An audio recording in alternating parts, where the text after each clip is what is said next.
House of কমন্সে মানবাধিকার সংগঠন voice for বাংলাদেশের উদ্যোগে মায়ানমারের রাখাইন রাজ্যে বিভিন্ন এলাকায় রোহিঙ্গা মুসলমানদের নির্বিচারে হত্যা ও নারী কিশোরীদের ধর্ষণ লুটপাটের অভিযোগে তীব্র নিন্দা জ্ঞাপন করে এক আন্তর্জাতিক কনফারেন্স অনুষ্ঠিত হয়েছে।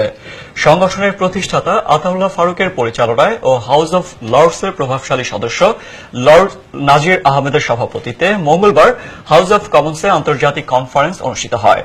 এ সময় গণহত্যাকে একটি গুরুতর অপরাধ হিসেবে আখ্যায়িত করে বক্তারা বলেন, এজন্য আইন ও বিচার বিভাগীয় পর্যালোচনা দরকার। এছাড়া রোহিঙ্গাদের জন্য বাংলাদেশের বর্ডার সাময়িকভাবে খুলে দেওয়ার জন্য জাতিসংঘ, অ্যামনেস্টি ইন্টারন্যাশনাল, হিউম্যান ওয়াচের হস্তক্ষেপ কামনা করেছে ভয়েস ফর বাংলাদেশ।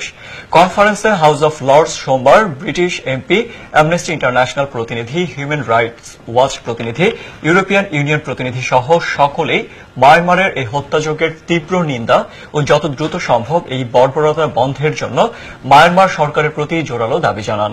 সভায় অতিথি হিসেবে আলোচনা করেন পল স্কালি এমপি, সাইমন ডানসাক এমপি, নাজ শাহ এমপি, লিজ ম্যাকনিস এমপি, আন্তর্জাতিক আইনজীবী কার্ল বার্কলে, ফয়সল জামিল, এস.এইচ. সোহাগ সহ অন্যান্যরা।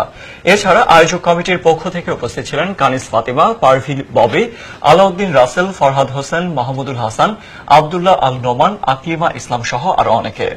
There is humanitarian crises going on around Rakhine State, especially centred on the Rohingya Muslim community. So we need to make sure, and this is where the international community and international organisations can help, that we push to allow humanitarian aid to get all the way in, to get the support. To put pressure on the Burmese government to give these people the full rights that they have. They are citizens of Burma. They have been living in Burma for centuries, and they are just as much Burmese as any other Burmese, and they should be given all the rights.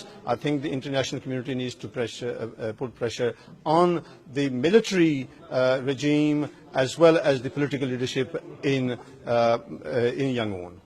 আমরা এখানে আজকে একত্রিত হয়েছি মায়ানমারের রোহিঙ্গাদের জন্য। তাদের যে মানবেতর জীবনযাপন হচ্ছে, তাদেরকে হত্যা করা হচ্ছে, সেটা স্টপ করার জন্য। আমরা আশা করব এখান থেকেই শুরু, এবং আমরা আশা করব জাতিসংঘ, British parliament, European commission, human rights watch, amnesty international সবাই এর পক্ষে কাজ করবে। এবং we need to see humanitarian aid and assistance to these communities who are displaced and in need.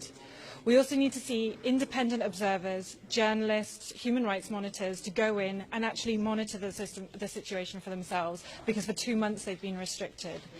And finally, this situation will not improve while impunity for the military continues.